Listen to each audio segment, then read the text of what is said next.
Next part of the show, what we're doing right here, right now, we're doing $10 keys. $10 keys, because not every comic book is worth a ton of money. You don't have to spend a ton of money to collect comic books. You don't even have to be speccing. You don't even have to be doing it for investment reasons. Collecting is about just enjoying the books that you have in your long box, in your short box if you're still building up to that long box. And we're gonna talk about some $10 keys that I would pick up all day, any day for under 10 bucks. And yes, do some have spec potential? Of course. I'm gonna hook up the community. I'm gonna try to point them in the right direction a little bit. And I will say this, okay? Some people call us a spec channel, all right? And here's the thing. I follow spec channels. I don't do what they do. We report on what's climbing in the market.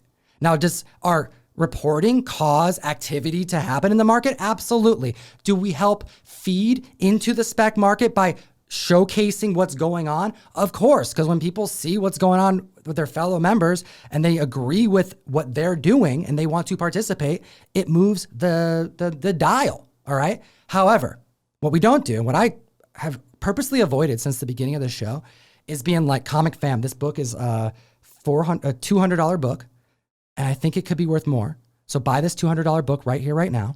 And this is my reasoning for it. And there's little proof, or I'm reading through the lines on spec and I'm like analyzing the show. I'm talking like people specking that the Darkhold was going to happen in WandaVision well before the Darkhold happened, right? Because I was as shocked as anyone else. There's a handful of people who did spec on it and they did a great job speculating on it, but that's not the kind of spec work that I participate in as far as most of our content does. However, when there are books that are super affordable, that's stuff that I feel fine about, because this is the last thing I want to do is point someone into the direction of yo, really spend a ton of money on this book and then have the spec fail, because it's not like something I'm super confident in. It's one thing for me to be like, yo, I got Tomb of Dracula 1 here, Bronze Age horror, okay? I believe in that book. Yeah, is that a few $1,000s? Absolutely. Has it gone up triple since I bought it? Absolutely. But that kind of spec is different than insert MCU spec here. I wasn't telling anyone about specking on Contessa Valentina Allegra de Fontaine, all right? I talked about it as it happened on the show and then caused, turbulence in the market. Sure. and people starting to buy. So what I will do is talk about books that are spec worthy, that are super affordable, that if it doesn't play out, you paid $5 and it's a dope book. Sure. Yeah, that makes sense. Is that fair? You're not going to be living on the street, hopefully. That's how I feel like. If you're that close to living on the street, then don't spend your last $5 on comics would be my serious advice. That's probably the serious advice, man. Yeah. All right. So now let's get into some $10 or less key books that you can add to your collection and feel really good about. Spec on. Do what you want, but add them to your collection if you can find them, because they're dope. We have Alpha Flight #1, and some members are going to go, come on, Tom, you're talking about Alpha Flight #1. This book at 9.8 went for $500 at the beginning of May. What is happening? I feel it in my soul, all right? It's amazing. But here's the thing, Comic Fam. Alpha Flight is kind of like it's great run. All right. A lot of people read Alpha Flight. A lot of people bought Alpha Flight. I'll tell you, as someone who's bought a lot of collections in their lifetime, this is the kind of joke book, not because of its interiors and the narrative or anything like that. It's kind of like a joke collectible in that dealers have purchased this run more times than they would like to count, probably more than they can count. And having a run of Alpha Flight be part of your 10 long box collection find, your 20 long box collection find. How many Alpha Flight ones did you get? The fact that Alpha Flight is being spec'd on more now than ever in my lifetime. I've never seen more interest in this Canadian superhero in this last 45 days than I have in the entire time I have been doing comics. And I grew up in a comic book store when I was 8 years old, okay? The entire time. Never. This book you can get for $1. You can get for $10. If you can get it in high grade or a newsstand, yeah, you are in the money potentially if you get it graded and it comes back super high, because this book is a major spec book, because Alpha Flight is now becoming a major spec because of rumors in the MCU. Alpha Flight? You think they're going to get a movie or something? I don't even It's just know. X-Men It seems, adjacent, right? That's the thing. yeah, and it's hard to believe that that's going to happen first, but that's where spec is pointing to. And I'm not pointing to a bunch of X-Men spec. The spec that I am pointing to, that I'm like confident in, that I'll put money down, is stuff that anybody would. I got a 266 over there. No one's going to judge me for buying an X-Men 266 first Gambit. I might, but I'm not You could, but you know, my opinion does not count. However, it does count when I want to give a giveaway to somebody for making a good comment. What was a good comment? Where'd it go? It was from Comic Toby. It wasn't that far Comic up. Toby? Comic Toby. It wasn't that far up. Is that it? That's not it. No. That's not it? Scroll down. I mean, it wasn't. Scroll down, yeah, Comic you're going Toby. too far. I Comic enjoy Toby. the Sour Patch Kids. That made me. Did you like that? So, All right, Comic Toby. We're hooking you up. You're getting Shang-Chi. a Shang-Chi exclusive. There you go. Can you put Comic Toby on there? I can write that down for him. All right. Big congratulations to You make me laugh and you get a giveaway, I guess. Comic Toby. You make Ryan laugh. You say something fun here. Make it happen, Captain. Oh, and don't forget about the Canadian price variant. Yes, don't forget about that. Big thank you to Bobby York, and you will also be getting Hooray! a giveaway. King in Black exclusive. That's how we do it. You got to be here for the live show, Comic Fam. Members who are in the chat joining us randomly when we try to hit the mic. We shoot to hit the mic at 6 o'clock on Thursdays bi-weekly. Sometimes it happens. Sometimes it don't. Sometimes it takes us like 2 hours to prep the show. You know what? You never know. You never know. Okay, this next book on this list that I have for you, $10, 10, 10, 10, 10, 10 under. We have Batman 657. Dude, I love Damian Wayne. I think Damian Wayne's awesome. And he comes my and favorite goes. Robin, and I get a lot of crap for saying that. You but shouldn't say. Dude, that's not a bad thing to say. I like him. I like him. And you know what? His first appearance is in Batman Incorporated. Yes. But here we go. We have his second full appearance, and we have his first cover appearance. And for a character that is a fan favorite to a lot of people, like people really like Damian. And as far as how many Robins there are, and you know, even when he was Batman was dope. This book, People also really don't like Damian. they don't. It's He's polarizing. He is polarizing, but dude, I like polarizing characters because it do. means that people are passionate. Yes. You know what I'm saying? A thumbs up is just as good as a thumbs down. That's how I feel. That's exactly how I feel, Ryan. That's how YouTube works, apparently. Okay, so Comic Fam, consider this. All right, I'm gonna hit you with another X title right here, right now that you need to consider, that you need to be keeping an eye on. It goes for $1. I've been buying this book for $1. This doesn't look like it would be good. if I'm judging it, which I do a lot. I'm a judger. People feel the same way. Yeah. But all right, here we go. X-Men Annual 10, first appearance of X Babies. But What? Really? Yeah, it is. But the character that is featured on here is Longshot, and he would appear here first after his feature in his own solo title, which was done, I believe it's a 5-issue series, maybe 4. I can check that. Doesn't matter. But he was in his own solo title called Longshot. Okay. Now, this is when he joins the X-Men. Why am I pointing to this book? It's a minor key. You can get it for under $10. And when I show you this, yes, Comic Fam, this is the world that we're living in. Longshot number 1 at 9.8 is hit $700, $800. I know there was a $1,000 sale somewhere it was reported on. When books like this start spiking, Longshot number 1, Arthur Adams, it's dope. By the way, I own a copy at 9.8. I bought it when it was like $250 because everybody's starting to spec on X-Men. All these characters. Know who this is? There you go. Ryan doesn't even know who Longshot is. 90s, man. That's not my thing. It's a 90s character, but the thing is that people are specking so heavily on characters like Gambit that they start looking for other characters specking that people aren't. And that's how you get in at an affordable rate. That's how you have these big wins. When people start getting these big keys and they trade up to it, but they're not dropping down their paycheck every single week, it's because they're specking on the right stuff. And this is a character that people spec'd on right early on, book took off. And I'm telling you, his time that he joins in the X-Men is a key appearance that goes for under $10. When his first appearance is hitting above 700 regularly at 9.8, pick up the book. If anything happens with Longshot, you're going to be in the money. It's going to be a good book. You're going to be very happy you have it. And something I've learned from the Marvel movies is they do like to surprise you. Like, I would be more surprised if the X-Men team they do end up using is like Cyclops, Colossus, Nightcrawler. I would be expecting there to be some wild card type X-Men on there that nobody is really prepared for or thinking about. That's how I feel. I don't know who the hell Longshot is, but there could be other ones or him. You never know. All right, this next one on this list. You know I love Constantine. You know, I'm not a fan of, I've never actually smoked a cigarette before, but as far as a chain smoking character, he is by far the coolest one. And this one right here is Swamp Thing number 67, and it has a, what is it, 6-page? Yeah, 6-page special preview of Hellblazer. And Constantine is a character that keeps coming up on the mic for various reasons, whether it be because of the show that got canceled and then them reutilizing the same actor who was in the show, whether it be in the JLA Dark animation that spiked up books, whether it be Swamp Thing that spiked up books, whether it be the HBO Max Swamp Thing, they brought that back over after it got canceled spiking books, which that all happened. Whether it be the JLA Dark that's going to be getting an adaptation, at least rumored adaptation, courtesy of Bad Robot that will feature Constantine, as well as a lot of other like darker themed characters. And then we have Sandman, which is going to feature a different version of Constantine, but still Constantine. Do I need to say more? Comic fam, Constantine is here to stay. He's one of the dopest characters in DC Comics. And when you have a minor key like Swamp Thing 67 going for under $10, you pick it up when you find it in the dollar bin, damn it.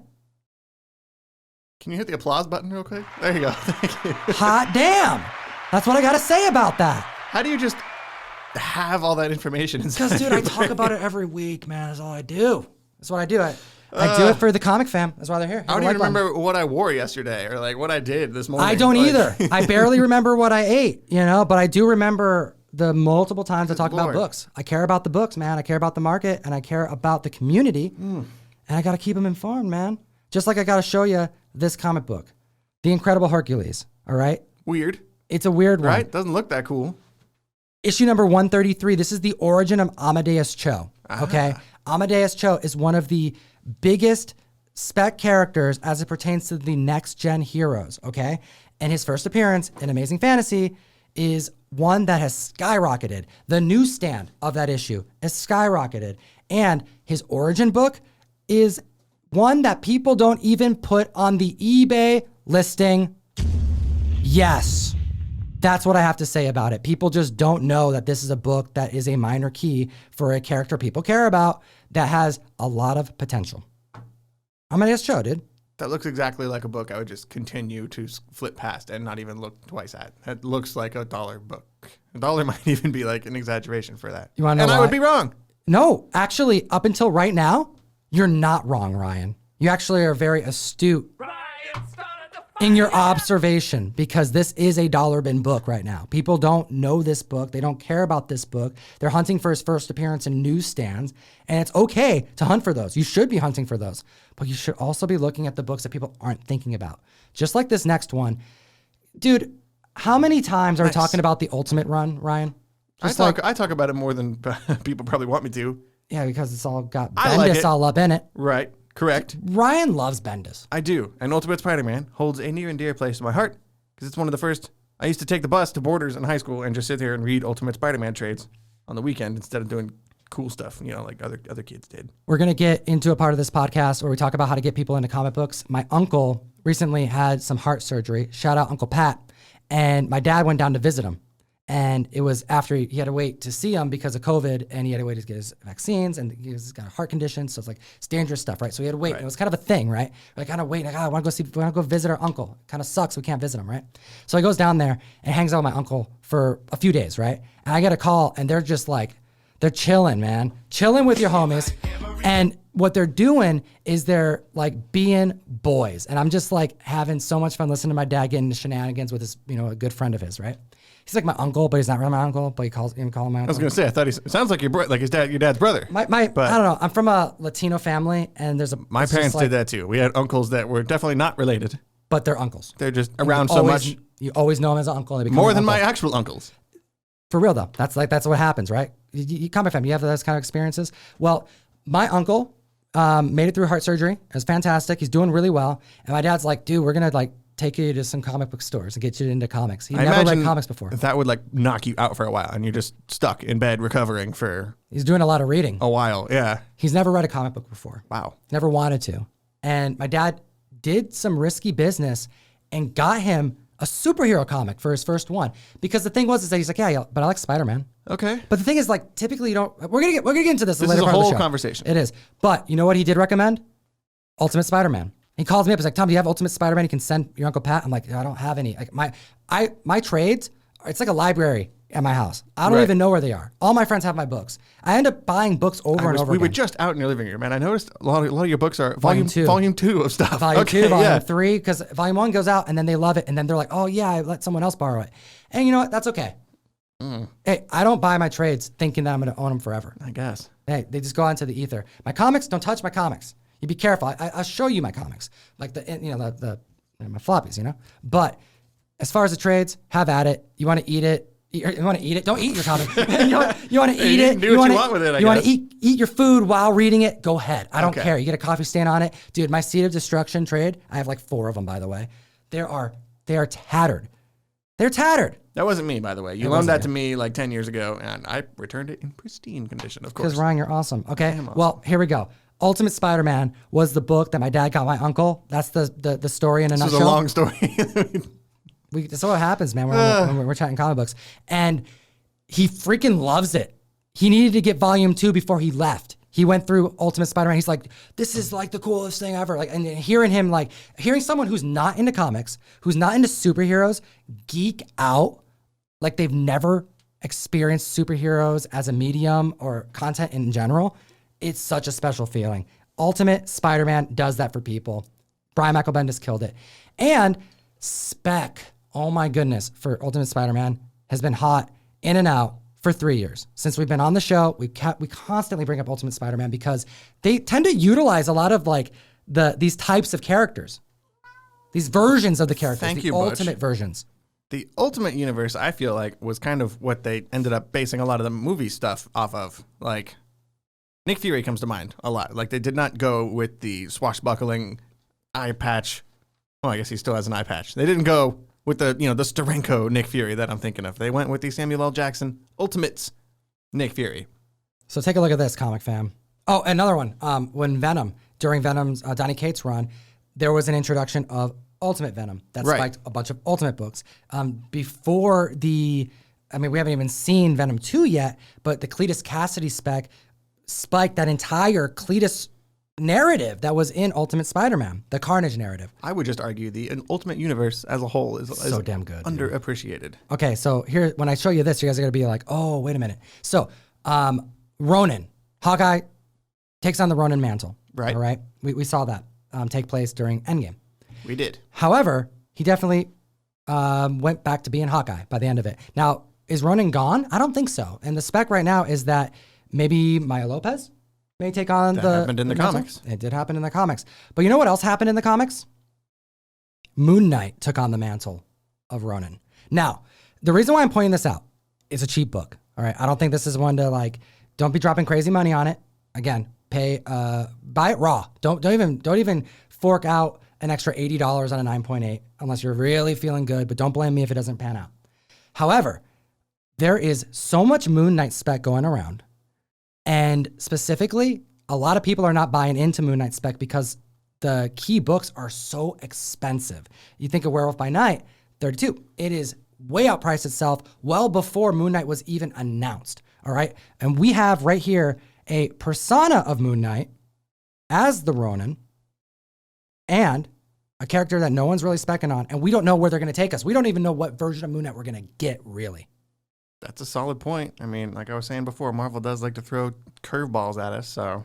Big shout out to Octavio, who helped me source some of these for this video today. He's our Moon Knight specialist, kind of like in our group. And whenever I have Moon Knight questions, it's like akin to me asking you Green Lantern questions, because I'm not as well versed. You know, I've read main stories and I've caught up, but there's such a rich history for some of these characters, and they expand pretty well. And this character is fascinating, and I never really got into him until like the last couple years. And it was nice to be reminded that, oh yeah, there's some ultimate Moon Knight that you gotta get into. Ultimate Universe in general can serve as like an easier intro to a lot of more complicated characters, especially like Moon Knight, who's got like several different personalities. And it's just, when I tried reading his original Marvel introduction, I was very, very confused. We'll take a look at this next one because we have Ultimate Spider-Man 79. This is the first appearance of Moon Knight in the Ultimate run. So here's just another affordable key. It's a Moon Knight key. I'd be excited as a Moon Knight collector to own this regardless of what happens with the show. But for an Ultimate Spider-Man comic that is so undervalued for a character that we have no idea where they're going to take us. I think this is another one, Ultimate Spider-Man issue number 79. All right, let's actually, you know what? Let's hit him with the next one because we have one more Ultimate book here, and it's worth showcasing. Issue number 80, we have the first cover appearance of Ultimate Moon Knight. And take a look at this. His character design is fantastic. I mean, that's kind of why you may get lucky with these types of, this type of spec, because if they draw from the comics and they are looking for a less fantastical version of Moon Knight, it's more likely we're going to get something like this, something more sleek, more dark, more Batman-esque than really what they got in the Bronze Age. And it looks like he still has the hood that he normally wears. It's just not up, which that makes a lot of sense. Like it would be like a hoodie or something that he wears. It's just not up over his head. Okay, so take a look at this next book here. We were just chatting about X-Men keys. We were talking about Gambit just a second ago. So Gambit's a character that if there's any signs of mutants coming, Gambit's going up. That's why everybody's got their 266. It's why they don't even need to, like, people were specking on Gambit before Marvel even acquired the rights, like, really, because it's Gambit. That's the character that I grew up loving. I remember there was speculation that they were going to make a Gambit movie right around X-Men Origins Wolverine. They were going to make X-Men Origins Magneto. X-Men Origins Gambit was on the table, but then the other ones didn't really pan out. Dude, I used to do, when I was a kid, there's 2 times I did this, all right? The first time was with Power Rangers, and the other time was when Gambit was on the screen. I was a little kid, mind you. What I would do is I would dress up in anything that I had that would make me feel like I was in a costume. My dad was dope. He got me like Robin pajamas, Green Lantern pajamas, or Green Ranger. I was not a Green Lantern. I was not a Green. Do they make Green? I was asking for a friend. No, I had a Green Ranger pajamas, and I also had a Gambit getup. All right, I had a stick. My dad would always like, "Hey, look out for a stick," because I'd throw playing cards around. So what I would do is when the X-Men animated series was on, or when Power Rangers was going full Power Rangers, like hardcore with the music and everything. It's like metal, man. It's like pretty hardcore. What I would do, at the house I grew up in, we had this like giant couch, and the couch cushions you could like have like 8 couch cushions that you pull out, and I would domino them up. I'm so concerned about where this story's going. It's great. Idea. It's great. So I'd line them all up, and then I'd play the Power Rangers or X-Men animated series, pretend I was the character, and then just start karate chopping, knocking them down, jumping on the couch cushions, pretending I was taking on Juggernaut. The comic fan knows what I'm talking about. You been there? Because I was there. I was there, Ryan. I felt the mutant energy, the Ranger energy. I felt it through the screen, and I had to take it out on the cushions. I took the mutant energy out on multiple bowls of cereal. I was that guy. Yeah, you're like, I need some more crunch. I'm going to sit down and not move for as long as possible. And, yeah. Can you tell? I had the energy back then, too. Clearly, yes. I'm not surprised. The heroes got me hyped. It's what happened. All right. Well, anyways. I really wish your dad had filmed some of this. This would have been great content. Who knows, man? Maybe that lives out there. But Gambit is a character that when it spikes, it's going to hit really. It's going to land really hard. And what ends up happening is you got to spec on the people that he's associated with. Sure. Rogue, sure. However, his family members, what? Yeah, he has a family member. He actually has somebody, his boo, in the comic books. And she first appears in this issue. That's right. X-Men issue numero 8. I thought I was going to have to remind you of the Spanish. No. I'm talking about this book, and I know Ocho in Espanol is 8. X-Men number 8. I was looking for the year that it came out. I think it's 1992. I could be wrong. But it's Belladonna. We have the first appearance of Belladonna. We have a picture I got from Google, as you can see, because it says My Comic Shop. Shout out. And this book is a very affordable book. And if you're looking at specking on X-Men keys and you're going through dollar bins, just pick this up. Just pick it up. X-Men issue number 8. You never know. You never know. And I really hope Gambit comes out. I really hope we see Gambit in the MCU. I feel like we're going to. You never know. Okay, this next one on the list here, I think we've gone through all of them but one. Is that right? There's one left. There's one left. Uno más. We have a book that is getting treatment, not enough love. All right, not enough love. But the issue. Okay, let me just explain it. Talk about Bishop. All right. Right. In his first appearance in X-Men 282. Yes, 282. Sure. His first appearance is essentially kind of a strange one because he's on the cover, right on the cover. It says Bishop. It's like Enter Bishop or something like that. And he isn't actually in the comic. He's only at the very end of the comic, I believe on the last page. It's Classic. considered a cameo. That happens all the time. But here's the thing. What doesn't always happen is that that the character that is being featured for the first time is featured on the cover. Imagine the world we'd be in if Wolverine, dare I say it? Dare. Imagine if Wolverine was on the cover of Hulk 180. What would that do to the comic book? It would be a much better world because there would be no debate. Oh my gosh, the world we live in, it would be like one we just don't even, imagine. That would be like ending a war that's gone on for 50 years. It's crazy to think about. However, here we go. Bishop, he appears on the cover and on the last page. So that makes it his first full appearance, even though he's only debuted on the solicitation on the cover in the last page.